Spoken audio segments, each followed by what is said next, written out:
Kita bicarakan mengenai hutang kali ini. Saya mau bilang ada hutang jahat yang seolah baik. Hutang jahat seolah baik. Kok bisa Ryan bilang begitu? Gini, pernah nggak dapat suatu penawaran, ayo yuk pinjam uang, bunganya murah loh, cuma 0,8, 0,5, 1% saja. Oh kok kita pikir-pikir, wah kecil ya. Totalnya sekian, saya cuma bayar sekian. Nah, kita harus tahu bahwa yang namanya suatu konsep bunga berbunga, perhitungan daripada bunga, sebenarnya logikanya gini, kalau saya pinjam ya, misalnya saya minjam 1 juta, yang paling adil, yang paling baik sebenarnya kalau katanya bunga 10% dari 1 juta, saya baru bulan pertama, itu kan saya dikenakan 12% lah, 12% itu kan berarti kalau 1 tahun 12% saya pinjam 12 bulan, maka 10 juta dikali 12% dibagi 12, karena bulan pertama saya mau bayar, mau ngangsur, karena namanya hutang pasti ada angsurannya dong, bukan bayar di belakang, bayar di depan doang kan. Oke, saya bayar ya cicilannya 1 juta, ditambah apa? Ditambah bunganya. Bunganya adalah 12% dikali 10 juta dibagi 12, yaitu 1 juta. Oke, saya bayar ya. Oke, sudah ya. Terima kasih. Nah, pertanyaan selanjutnya adalah bulan depan harusnya sisa hutang saya 9 juta. Nah, kalau memang ternyata dihitung 12% per tahun, maka perhitungan 12%-nya dihitung dari 10 juta atau dihitung dari 9 juta.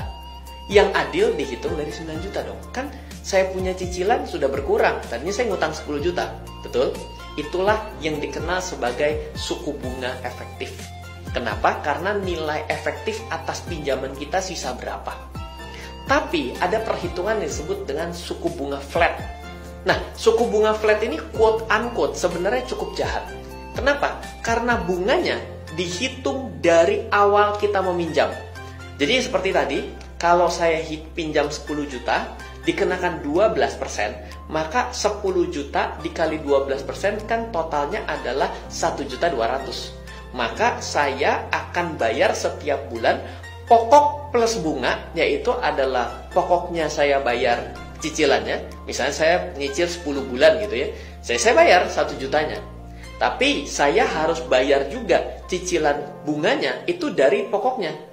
Padahal saya seiring dengan waktu kan saya punya pokok akan turun ya, akan berkurang ya.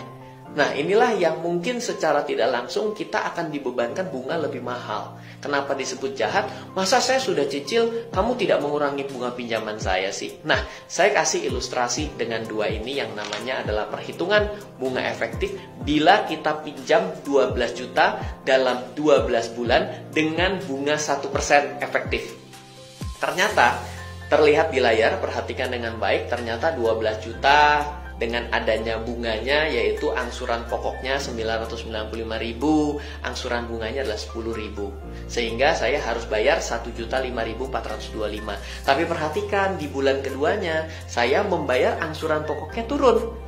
Nah, ada juga angsuran bunga yang turun. Lihat ya, ada yang turun, sama-sama turun, baik dari angsuran pokok dan angsuran bunganya. Inilah disebut suku bunga efektif. Seiring dengan uangnya dibayar, cicilannya, maka pokok dan bunganya turun. Oke.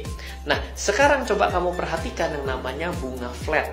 Nah, bunga flat dengan 12 juta, cicilan 12 bulan, sama-sama 1% bunganya.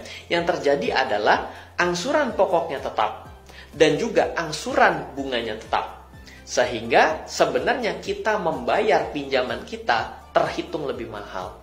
Mulai hari ini, bukan tidak boleh minjam. Namun yang minjam harus sadar, kalau tidak bisa membedakan mana yang bunga yang ramah dan tidak, nanti kita cuma kena bilang gini, cicilannya murah loh, cuma mulai dari 50.000. Kita terjebak dengan bunga yang tinggi, dan juga kita terjebak dengan hitungan yang kelihatannya murah padahal mahal. Jadi please harus tanya, ini efektif apa flat ya? Kalau flat itu lebih tinggi bunganya, dan harus tahu dan sadar.